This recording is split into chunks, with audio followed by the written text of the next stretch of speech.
Realmente é uma parceria que a gente preza muito, porque ela dá resultado, ela gera valor. Acho que é isso que a gente tem que pensar, é gerar valor naquilo que vai perdurar, naquilo que vai ter futuro em continuar com.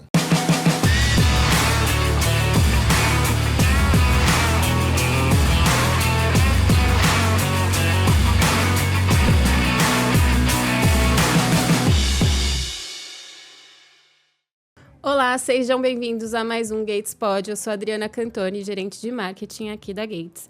E antes da gente começar, não se esquece de se inscrever no nosso canal e ativar as notificações para não perder nenhum episódio.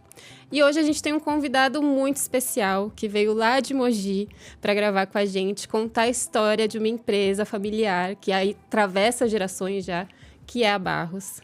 Então, Antônio Fernandes de Barros Neto. Olá. Muito obrigada por ter vindo. Imagina, obrigado, eu que agradeço. É um prazer estar aqui, mas vamos cortar a formalidade aí e já vamos pro Tunico Barros, tá? Tunico Barros, como todo mundo te conhece. Exatamente. Fala, nem minha mãe sabe que eu chamo Antônio às vezes, sabe? Só Até chama de ela. Tunico? Só Tunico, só. Então é mais fácil, já pro que é mais simples. Então, muito obrigada por ter vindo, Imagina, Tunico. eu que agradeço a oportunidade. Antes da gente gravar, eu queria introduzir também o Fernando, que é a primeira vez que está aqui com a gente, que é da nossa equipe de vendas do automotivo, que atende a Barros hoje em dia. Exato.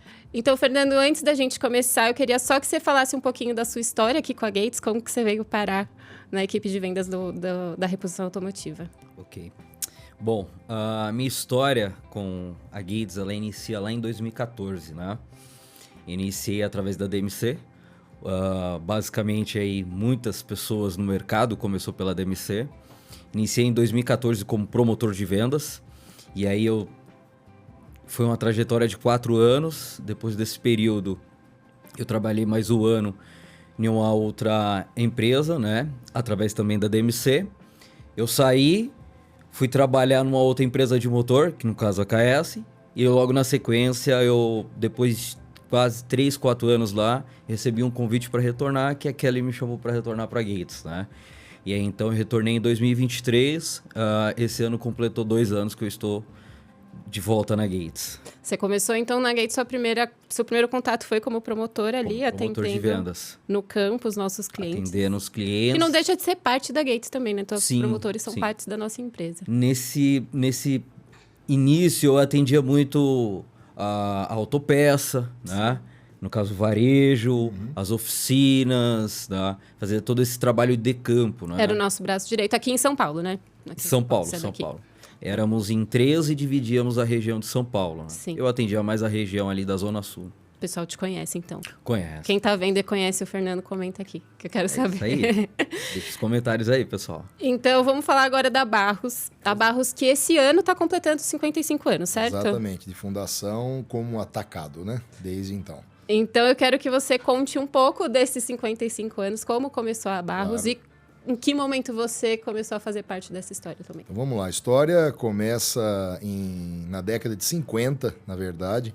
O meu avô tinha uma loja, né, de secos e molhados. Para quem não sabe o que é secos e molhados, né, antigamente não era todo lugar que se tinha geladeira, né?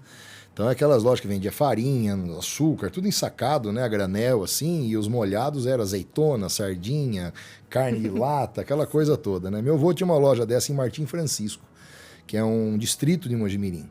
E meu pai, inclusive, nasceu lá, né? Meus tios também, todos.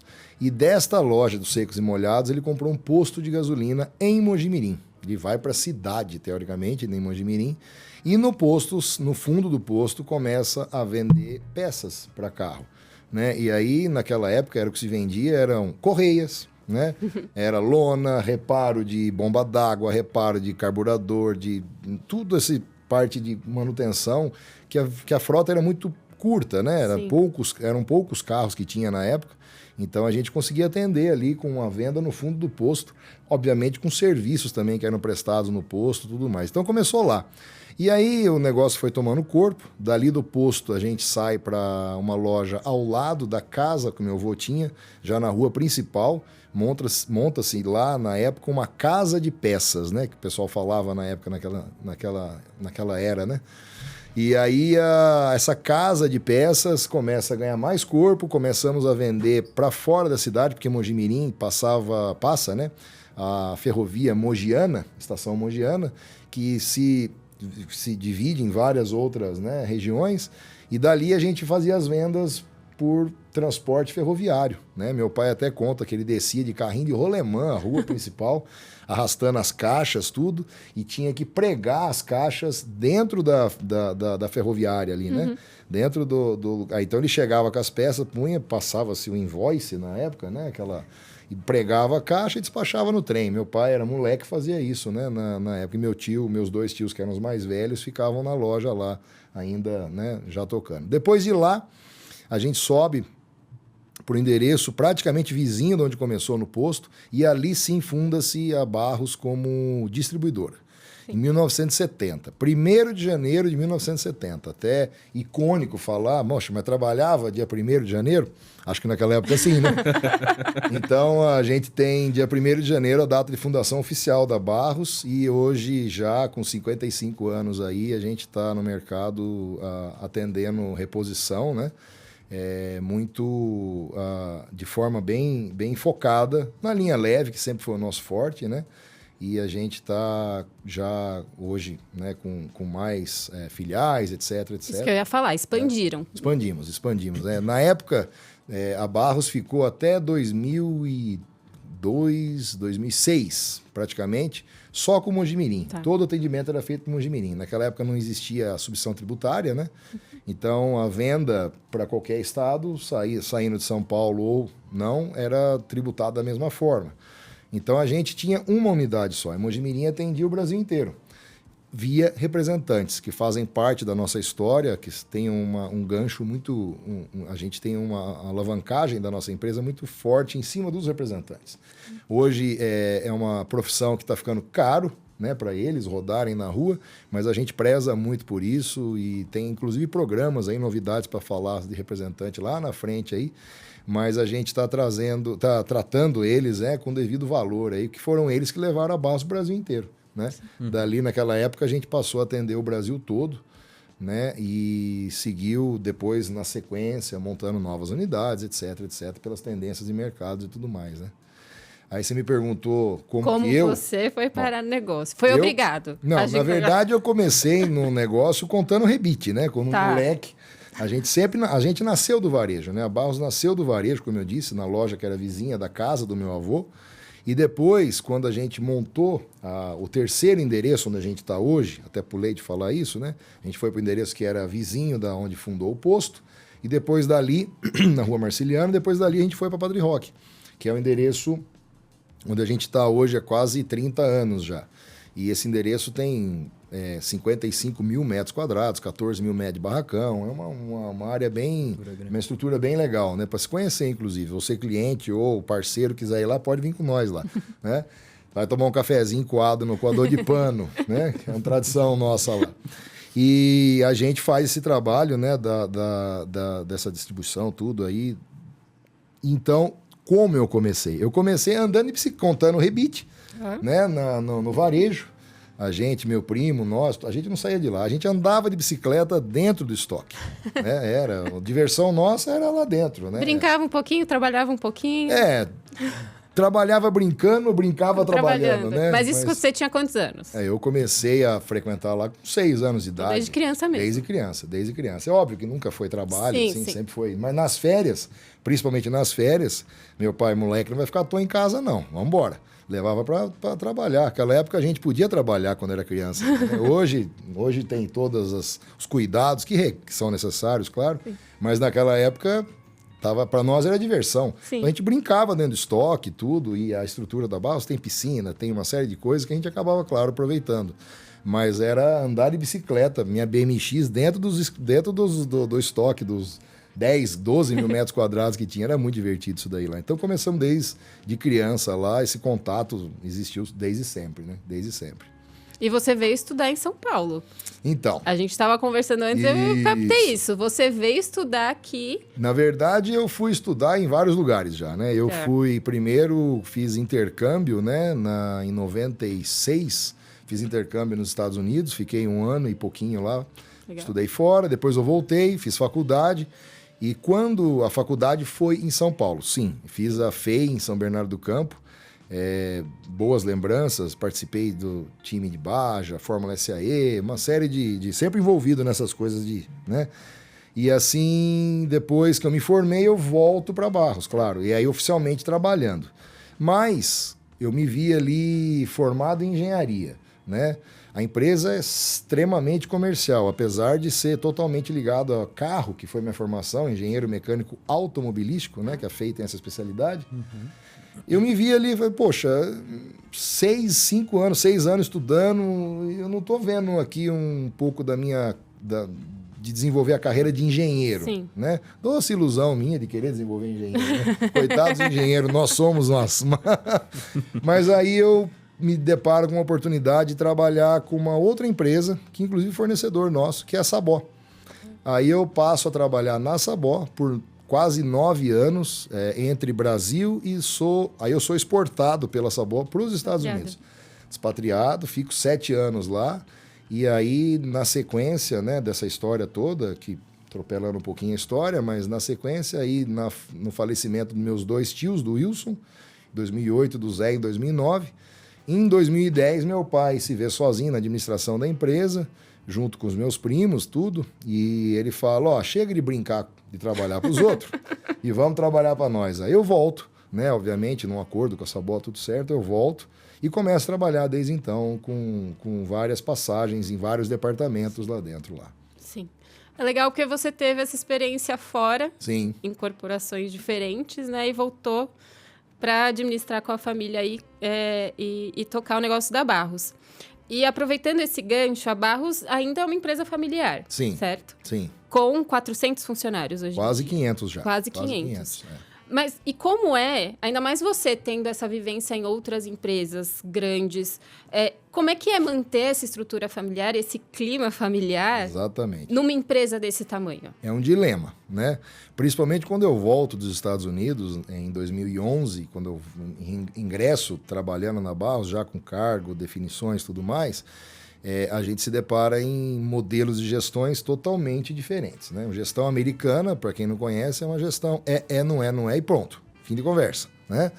E quando a gente coloca essa gestão, que eu vim por 7 anos fazendo, você chega lá, começa até a criar atritos, né? A gente passa a ser o vilão, o chato, o cobrador, né?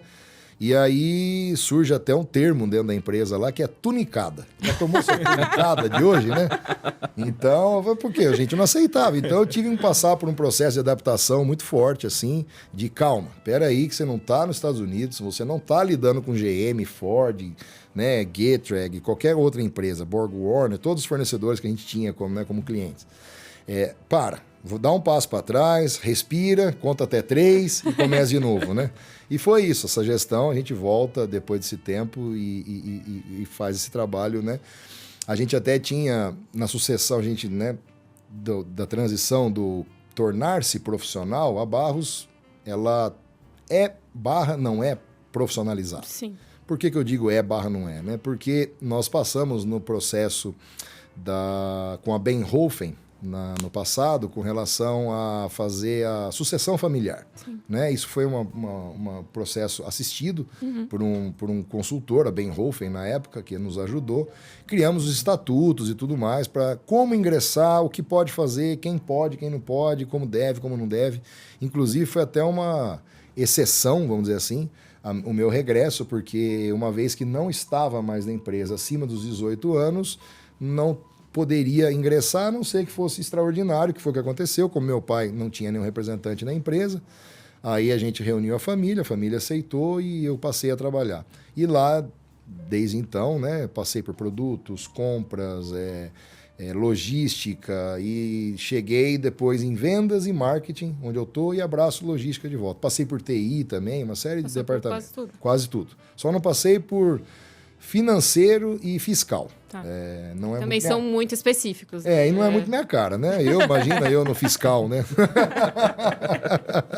Não, dá para entender. Mas você acha que isso é parte do sucesso da Gates, desculpa, da Barros? Parte do sucesso da Barros? Porque É um desafio você manter uma empresa familiar, né? E a gente está falando, tudo bem, são 55 anos desde a fundação do seu pai e dos seus tios, mas é mais tempo, né? Você é a terceira geração, se olhar. Sim, a terceira. O que você perguntou lá no começo, a gente vai falando, né? Sim. Mas assim, como é que fazer essa gestão do familiar / profissional? É isso que eu estava dizendo, né? Como fazer isso? A gente tem um conflito muito grande entre ser sócio, hoje, né? E ser executivo, né? E ser sócio e executivo requer muita disciplina no momento que você tem que tomar uma decisão como sócio ou como executivo. Então a gente tem que separar muito bem isso daí.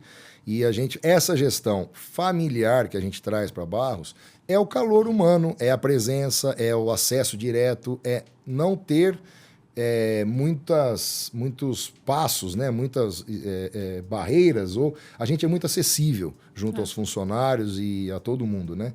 Então, isso deixa esse traço, essa assinatura de empresa familiar ainda, porque, de uma certa forma, acaba dando um peso diferente quando o funcionário, estou falando com o dono. Mas não é o dono, ele está aqui com a gente, ele é um executivo e tal.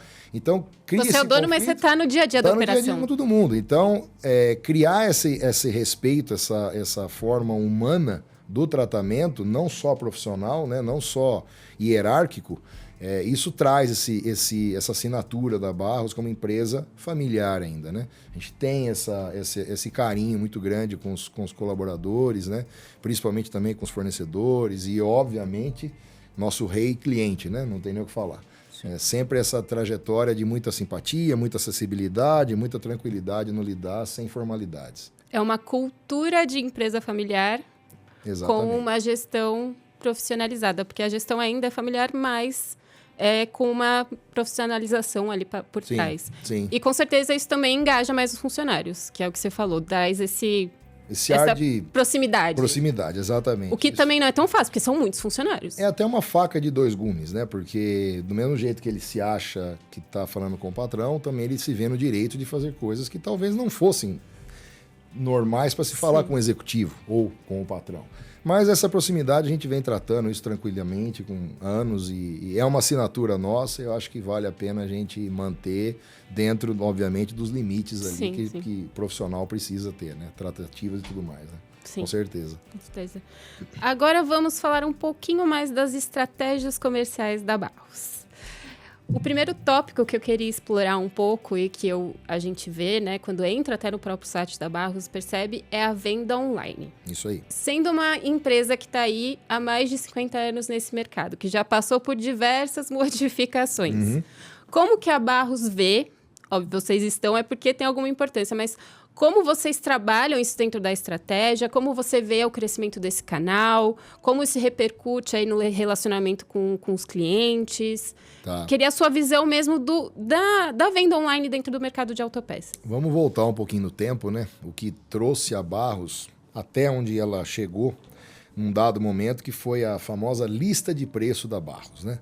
Lá atrás, na década de 80, né, com a inflação a 40 mais mês, né? A Barros adota uma estratégia, uma lista de preço, para quem conhece, era uma bíblia, né? E a gente soltava toda semana uma lista de múltiplos. O que eram isso? Então a nossa bíblia, a nossa lista de preço tinha um preço bruto, né? Era ordenada e separada por linhas, códigos de linha. A Gates, por exemplo, tem um número lá na Barros, né? E é esse número que está da Gates lá, era um indicador para essa lista, tabelinha que a gente soltava toda semana. Uhum. Então a Gates aplicou um aumento essa semana, isso estamos falando lá na década de 80. Sim. Soltou um aumento, então a gente parava, olhava, qual é o código da Gates? 196. Então eu pegava e ia na listinha 196. 196 eu multiplico por 0 bolinha. Então eu sabia exatamente o preço que estava naquele dia, naquela semana, no caso, sendo vendida a peça da Gates pela Barros. Então, naquele mesmo momento, o lojista aplicava o markup dele em cima daquele número, então ele substituía o 0,50 por 0,40 e já tinha a margem dele, já tinha o markup dele. Então a lista era tanto para comprar quanto para vender. Então era uma ferramenta extremamente eficiente para a época. E a gente conseguia fazer a lista, ordenando os fornecedores por ordem alfabética na época, depois as aplicações, né? Era muito mais simples as aplicações, era o Pacheco, né? Era o Passat, Chevette, né? E o Corcel, né? Era o Pacheco da época, né? Então era muito mais simples, era uma lista robusta, com muita coisa, que é uma característica da Barros até hoje, ter bastante variedade, miudezas, né? Produtos que a gente até chama de rentável, né? Pro lojista, porque são aquelas coisas que dá para cobrar um pouquinho mais, com certeza. Então, essa lista toda aí, voltando, né, nasceu lá atrás. Bom, então lá atrás a gente tinha uma lista que era referência, ela ajudava no preço de compra e no preço de venda. E isso foi um sucesso, foi um boom para a Barros. O cliente, para ter esta lista de preço e receber as atualizações, tinha que estar positivado com a gente, tinha que estar comprando da Barros. Então, ele comprava da Barros e recebia a lista junto com o produto. E ele mantinha aquilo, e na época a gente mandava a lista, chegou a mandar até por telex, por uma série de recursos, né, que não tinha computador, tá, na época. Então, dali nasce uma lista, uma organização muito robusta de aplicação e das descrições de produto. Dessa aplicação e descrição de produto, nasce então o online. Como é que funcionou o online? Bom, no Brasil não tem padronização de frota. Cada fábrica cadastra o carro do jeito que ela acha que tem que ser. Hoje em dia, né, a gente tem ferramentas aí, inclusive, que é um parceiro nosso, que é o Fraga. A gente usa o padrão deles hoje. Né? A gente até trabalhou junto em muitas padronizações de nome e tal. Pra vocês terem uma ideia, a gente tinha 3.200 nomes de produtos na lista antiga da Barros de papel. Quando a gente começa a migrar para o eletrônico, a gente fala, opa, isso aqui não funciona. Então a gente enxuga isso para 200 e pouco e hoje está em 400 e poucos nomes. Por quê? Para poder organizar as famílias de produto, né? Descrição e ficar tudo mais padronizado.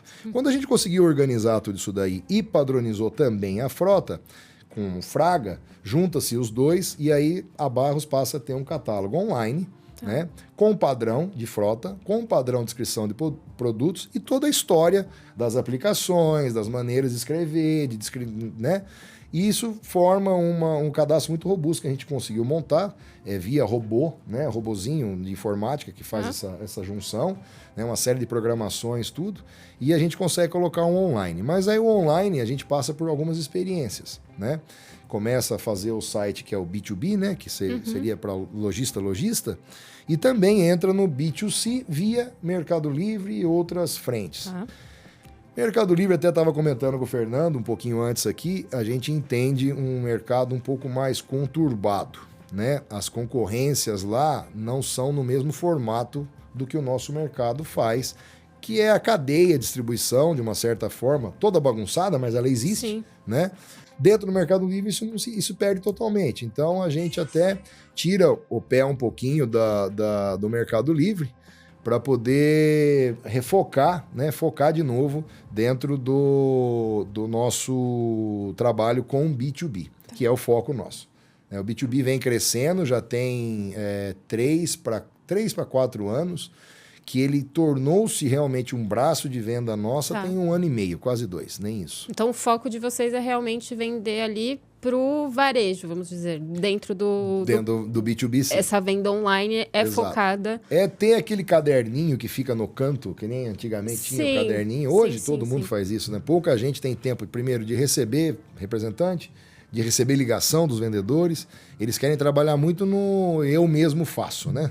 E aí ele vai pôr no pedido, ele vai colocando, ele vai consultando na tela, vai jogando no carrinho, tudo no sistema. Então ele consulta qual peça, aplicação, já coloca no carrinho, depois no fim do dia já compra. Ou seja, isso vem se tornando uma ferramenta muito forte de venda. Na Barros hoje a gente representa um pouco menos de 15% da nossa venda e obviamente a gente quer que isso aumente, né? Por 2 motivos. Primeiro, porque nós estamos 24 horas por dia, 7 dias por semana, na mão e na cabeça do cliente. Segundo, é que as informações que estão ali são mais precisas e acessíveis. O vendedor ele tem o papel, a gente vê cada vez mais o vendedor tendo o papel de um consultor de vendas e não mais vender peça por peça. Né? O senhor está com dúvida? O que eu posso te ajudar? Tal? Por quê? Porque a informação está lá. Mas o cliente não gosta de acessar online. Tem cliente que não gosta mesmo. Tem gente que não compra nesse trem, não. Eles falam, né? Tá bom, o vendedor vai te atender, vai te ligar e fazer o que você precisa. Mas é uma tendência, um caminho que não tem volta. A gente sabe disso. Principalmente a geração mais nova, eles odeiam pegar no telefone. Né? Você fala para um molecada, liga para fulano, ele tá lá escrevendo.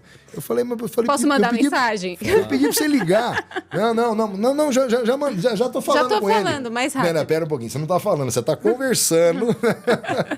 É uma frieza, né? Mas assim, a gente que é de vendas, né? A gente fica até com urticária com isso, né? Porque vendas tem que conversar, tem que bater papo, tem que falar do Corinthians, do Palmeiras, né? Do Atlético, né? Se não tiver essa quebra de gelo, torna-se uma coisa totalmente... Sim.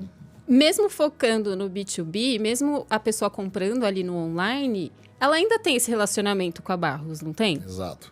Inclusive, a gente tem até como estratégia, né? Até feio falar, não pode falar isso aqui, né?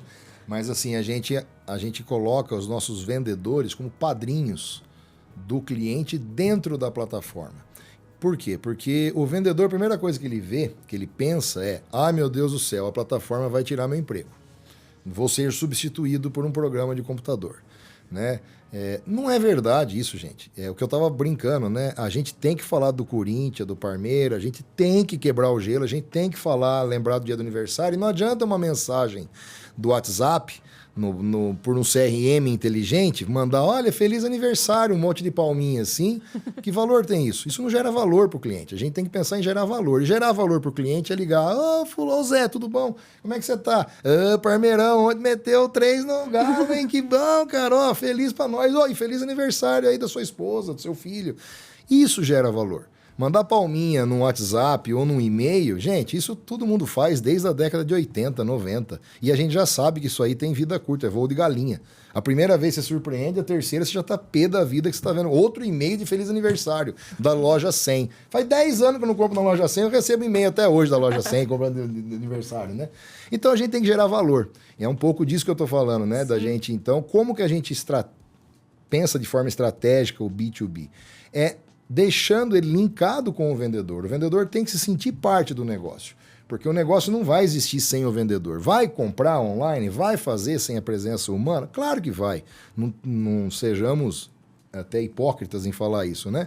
Mas a relação humana dá aquele tempero a mais no negócio. É uma ferramenta mesmo. A ferramenta. Né? E outra, você se sente assistido, você se sente protegido, acolhido por uma ferramenta de vendas que vai te deixar com confiança. Que acho que a palavra que a gente tem que ter para quem vende, né, é ganhar a confiança, é ter a confiança, é ser o ponto, né, de âncora, né, de porto seguro do seu cliente. Acho que é isso que você tem que ter. Né, como estratégia no B2B, então, a gente alavanca junto com o vendedor e faz ele ser o padrinho. A gente chama de padrinho mesmo do cliente dentro da plataforma, inclusive. Faz muito sentido. E tem muitas ferramentas de B2B mesmo que já são criadas com essa função, né? É um auxílio para o vendedor ali, talvez tirar um pouco da burocracia do atendimento. Burocracia, sim. Acho que é uma coisa que você falou, tirar do vendedor o quê? Um tempo que ele gasta.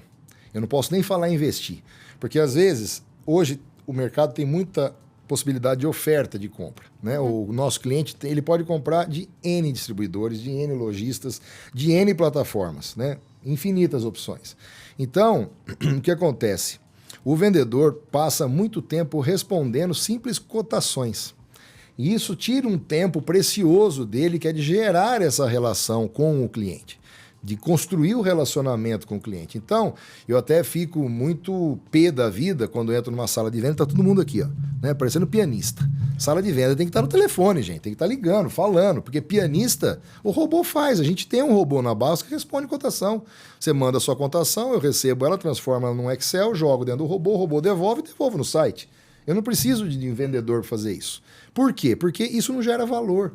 Então, o que a gente tem que pensar? Tem que pensar que o vendedor tem que fazer esse papel de tirar o trabalho, que é aquele trabalho que não gera valor. Tirar o trabalho dele ficar respondendo item por item, uma cotação numa planilha de 1000 itens, que a gente nem sabe se o cliente vai comprar ou não. Às vezes ele está cotando 1000 itens para simplesmente atualizar o preço. E ainda, nossa, não ganhamos nada. O vendedor vira assim, empurra a cadeira para trás, né? Nossa, não ganhamos nada. Botei 1000 itens, não ganhei nada. Aí sai aquele ruído dentro da sala. Eu falei, gente, calma. Você sabe se ele queria comprar? Claro que ele queria comprar. Ele mandou a cotação para mim. Não. Gente, não é assim. Aí você tem que passar de psicólogo, né? De coordenador para psicólogo com o vendedor e acalmar as feras, porque Então, assim, o trabalho tem que ser esse, tem que gerar o valor junto ao cliente, junto à relação que ele está criando ali com ele, né?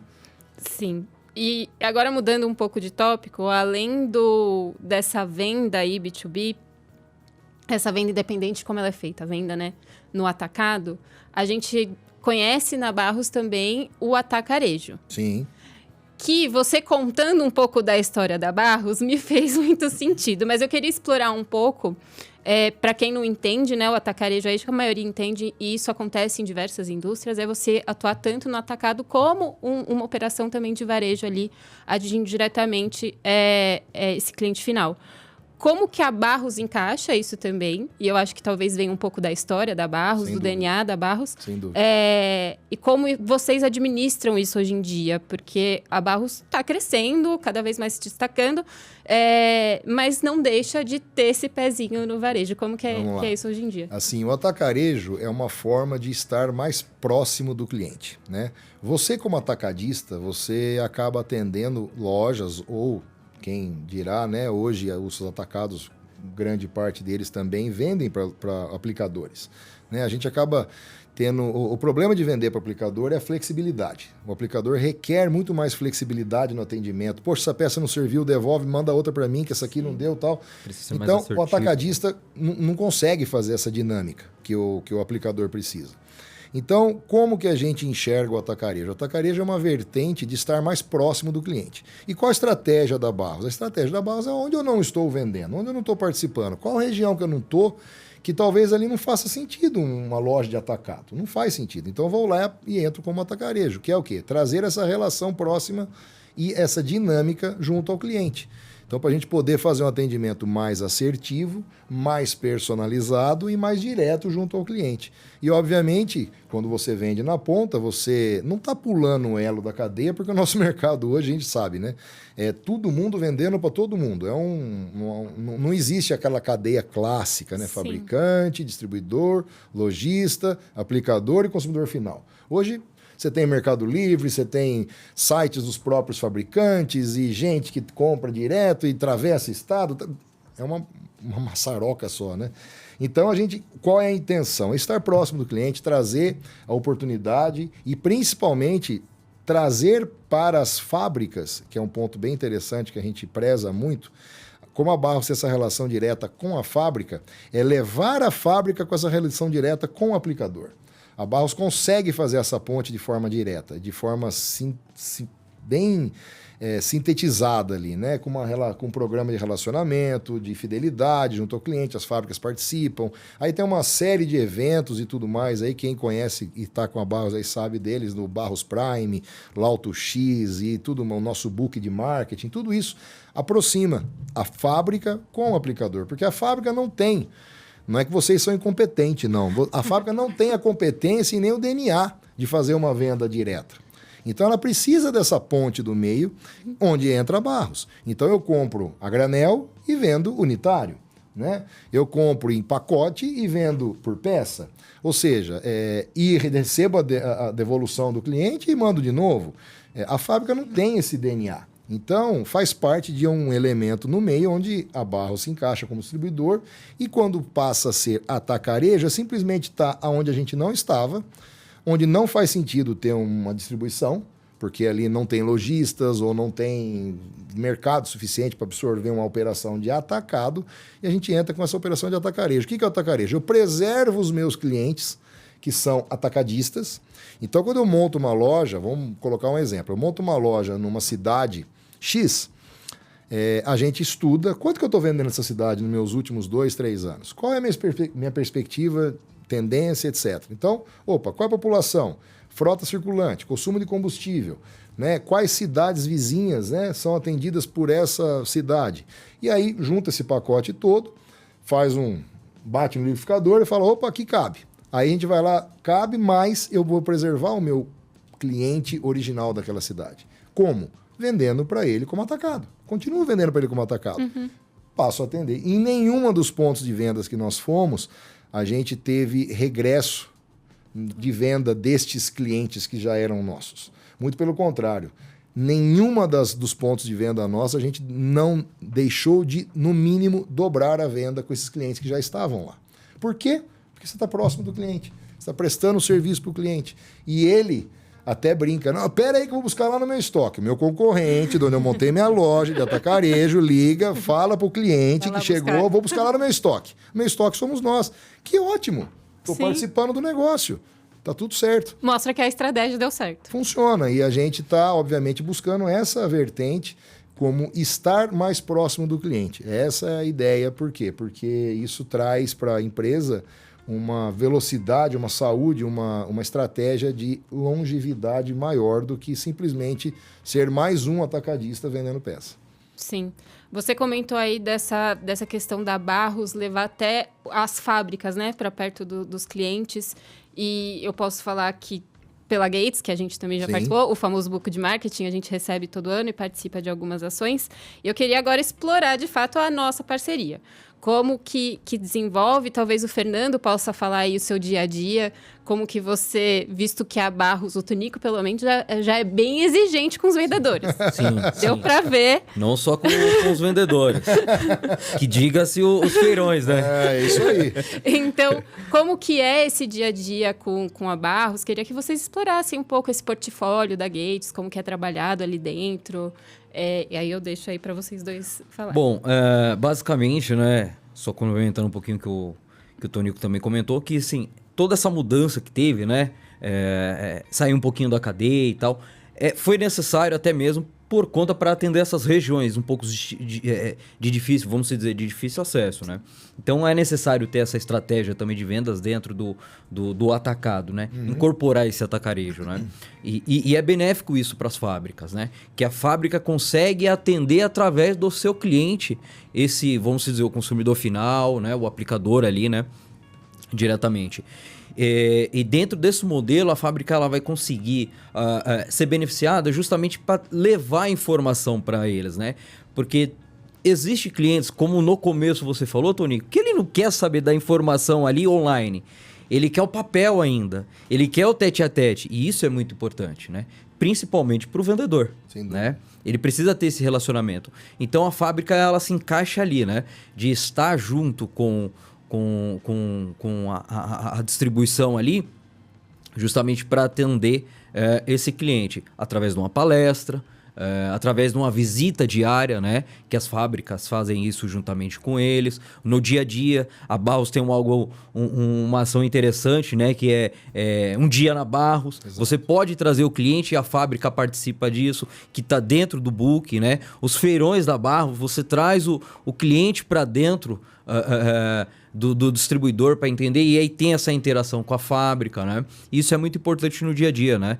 Principalmente nesse atendimento com o nosso consumidor. Sem dúvida. É exatamente o que eu falei, criar essa ponte, né, para que vocês enxerguem na realidade o que está acontecendo na rua, que nada grita, nada ensina, nada nos mostra mais pura e nua, crua realidade do que a rua, né?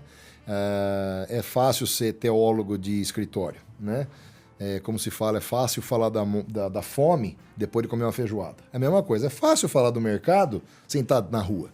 Sem tem que estar na rua, deles, gente. Né? Nós temos um chefe novo lá agora, ele fala TBC, né? Até, não sei se tem que editar aqui, mas tira a bunda da cadeira. Tá bom. Isso eu posso deixar passar. Eu falei, meu Deus, o que vem agora? Tira a bunda da cadeira e vai ver o que está acontecendo. E, aliás, é um dos lemas que a gente tem agora lá, principal, dentro da Barros, por exemplo, que tem muito a ver com o que você está falando, as pontas, os pontos de venda, as lojas, aonde está gerando a relação, a venda, ou geração do dinheiro, do caixa, que é o que move o negócio todo, claro, é de lá que a gente tem que ouvir. É de lá que a gente tem que tirar a informação. Então, a gente está passando por um processo, assim, agora na Barros, de muito mais reconhecer a ponta, a matriz atender a ponta, né, do que a ponta ser atendida pela matriz, quando a matriz achar que deve. Muito pelo contrário. Agora, a ponta levantou a mão, tem que ser atendido na hora. Quem que é a ponta? São as lojas, são os atacados, são os vendedores, são os representantes na rua. Eles levantaram a mão, falaram alguma coisa, ninguém nasce... Tem gente que faz isso todo dia, né? Mas ninguém nasce ou acorda ou vou só reclamar da vida hoje, né? A gente, quando reclama, também está tentando melhorar alguma coisa, né? Agora, ouça o que está sendo dito, porque lá grita, lá fala. Então, tira essa informação. Como eu disse, para a fábrica é muito valioso aquilo que está acontecendo na rua com aquilo que está sendo feito como desenhado como estratégia para o mercado. Então, nada melhor que a rua para te ensinar, né? A gente fala aqui, eu falo principalmente, né, nos episódios, sobre essa importância desse relacionamento que a gente tem com os nossos distribuidores, que é como você falou, não é o nosso foco ali fazer esse atacado. A gente vende para vocês atenderem o mercado, e isso só é viável se a gente também ajudar com informação, visitar os clientes, entender as necessidades do aplicador, do vendedor. Então, é um trabalho em conjunto e os nossos distribuidores são o nosso braço direito para representar a nossa marca no mercado.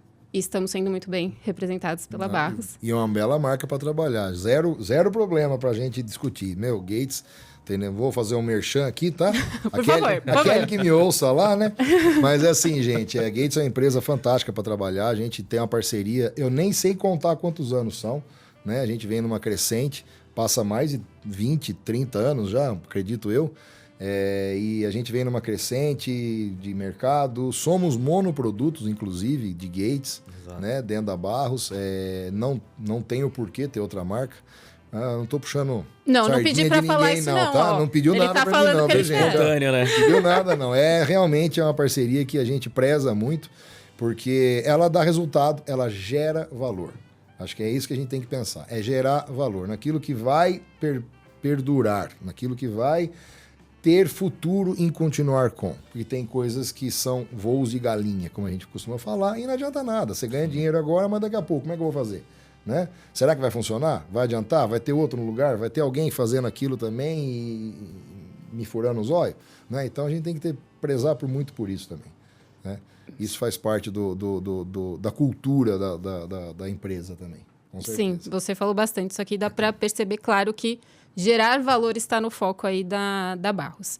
E tem mais uma pergunta relacionada a essa parte mais operacional e estratégica que eu queria fazer, que é em relação a essa área de produtos. A gente, como Gates, a gente tem a nossa área de produtos. Perfeito. Que está estudando a frota, que está vendo a necessidade do mercado, melhorias que precisam ser feitas dentro do produto. Então, há uns 3 anos atrás, a gente fez melhoria da micro-V, a gente está ampliando a nossa linha de mangueiras, ampliando linha de bomba d'água, e vocês abraçam essas expansões que a gente tem. Mas a Barros também tem uma visão crítica. Você falou aí do caderno da Barros, aí sim, da Bíblia, sem dúvida. Que antigamente tinha. E parte desse trabalho de analisar portfólio, de saber o que comprar, é uma estratégia importante, né? Então, como a Barros estrutura? Existe uma equipe de produtos hoje em dia que faz esse relacionamento com as fábricas, estuda a oportunidade aí do mercado? Como é que funciona? É tão importante que, se você for pensar na quantidade de carros que cada vez vão aumentando na rua, tal, se você não tiver um olhar crítico no que deve ou não ser colocado, e principalmente no que precisa ser tirado, porque o estoque, entrar é fácil, sair é difícil.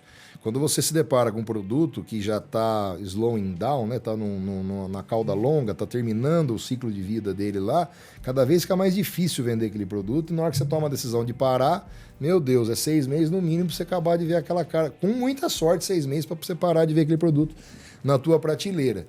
Então, assim, a gente tem sim uma equipe, varia, claro, a gente está reestruturando, inclusive, mas hoje são 6 pessoas, tá? E 2 delas são extremamente técnicas, voltadas para olhar dentro de plataformas, dentro de frotas. A gente está falando, né? O Brasil hoje está com 48 milhões de veículos leves, né? E nos últimos 10 anos, isso cresceu 1 milhão por ano, praticamente. Sim. Em 2015, nós tínhamos 32 ou 34 milhões de veículos leves circulando, e hoje nós temos 48. Né? Então, esse ciclo aí, se você não parar para olhar com calma o que você tem que pôr e tirar, que não adianta só pôr, tem que tirar, você não consegue atender. E mesmo com a equipe focada, olhando o mercado, potencial, etc., você ainda fura.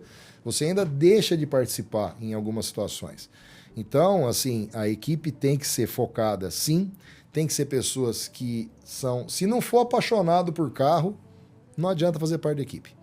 Porque o cara tem que ser apaixonado por carro. Ele tem que respirar, amar Sim. carro, entendeu? Senão, gente, não funciona. Né? A gente, essa pessoa, a gente tem 2, 3 figuras dentro da Barros lá que nos ajudam muito com isso. E, obviamente, uma equipe, né? A equipe de compra da Barros, ela não é dividida por departamento de produtos. A gente chama de departamento de produtos. Compras, não tem compras, é departamento de produtos. Tá. Então, eles estão analisando o tempo todo o que tem que entrar, o que tem que sair, se faz sentido colocar ou não, se nessa região cabe aquilo ou não. A gente se depara hoje nas lojas de atacarejo, nossa, que estão para o interior de Minas, uma necessidade diferente de portfólio do que a gente está acostumado aqui para o interior de São Paulo. Né? Então a gente tem que se adaptar, então tem que estar de olho nisso. A gente até tem situações de pessoas que ficam de olho no mercado, padrinhos, a gente chama lá dentro também, e ajuda a gente a ciclar esse estoque e manter ele atualizado para a necessidade. Com certeza isso é um foco muito grande, que a gente sempre teve e continua tendo e vai continuar investindo, sem sombra de dúvida. Sim, o Brasil é muito grande e a frota muda muito de uma região para outra, né? Muito. Então, não ter essa visão crítica... Muito. A gente fala da frota de Mojimirim, é totalmente diferente da frota de Pindamonhangaba, que é totalmente diferente da frota de Itapetininga. Nós estamos falando de um raio de 200, 300 quilômetros no máximo, entre a nossa matriz, uma ponta e outra, e são mundos totalmente diferentes que a gente tem lá. Então, tem que ficar atento, sim. Sim, muito. Muito bom. Nosso tempo aqui está se encerrando. Não sei, Fernando, você quer falar mais alguma coisa dessa parceria, do trabalho com a Barros? Se tem alguma coisa para comunicar? Bom, só agradecer mesmo, né? Imagina. Essa parceria de tantos anos aí junto com a Barros, né? Eu digo que quando eu converso com a equipe lá, com o Jorge, com o Lucas, né? Com o próprio Reinaldo, que cuida disso também, com o Marquinhos, que é fácil trabalhar com a Barros. O pessoal lá são incríveis, são super tranquilos, né? Sim. Obrigado mesmo pela parceria, por ter atendido aí o nosso convite aí. É um prazer. É um prazer estar aqui com vocês. A gente, de novo, né? A gente quer criar essa ponte, a gente tem que ser... eu até brinco, né? A gente não é o maior, a gente não é o mais barato. Então é igual aquele ditado, se você não nasceu bonito, tem que ser simpático, né? Então é nós aqui, é a Barros aqui, não somos nem o maior nem o mais barato. Mas a gente está no mercado, é simpático com o cliente, é simpático com os fornecedores, acho que é isso que é uma das assinaturas que a gente tem no mercado, e gerar este valor é esta simpatia, estar presente, estar junto, né? Sem demagogias, sem burocracias, sem frescuras, vamos falar assim, né?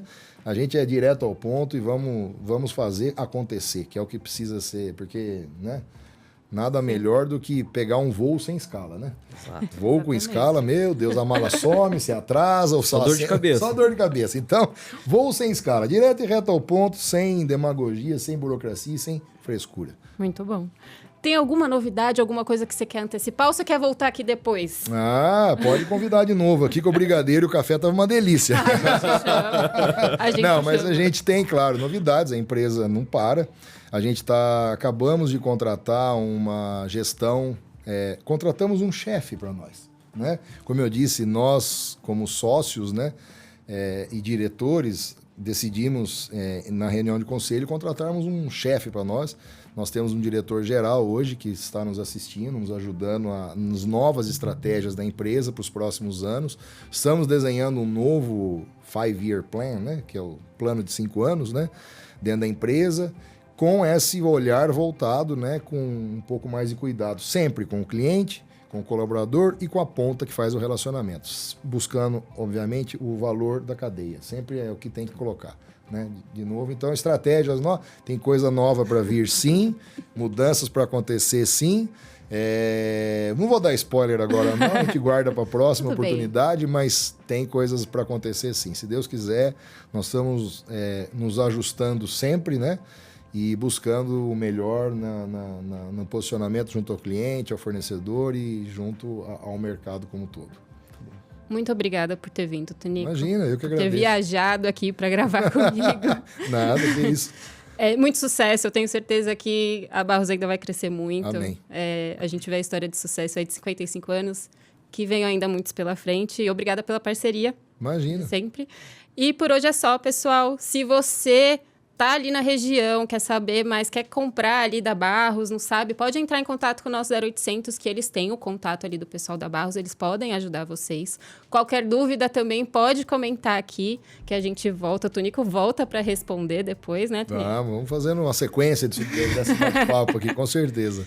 Então, por hoje é só. Muito obrigada por ter assistido até aqui. Mais uma vez, não esquece de se inscrever no canal e ativar as notificações.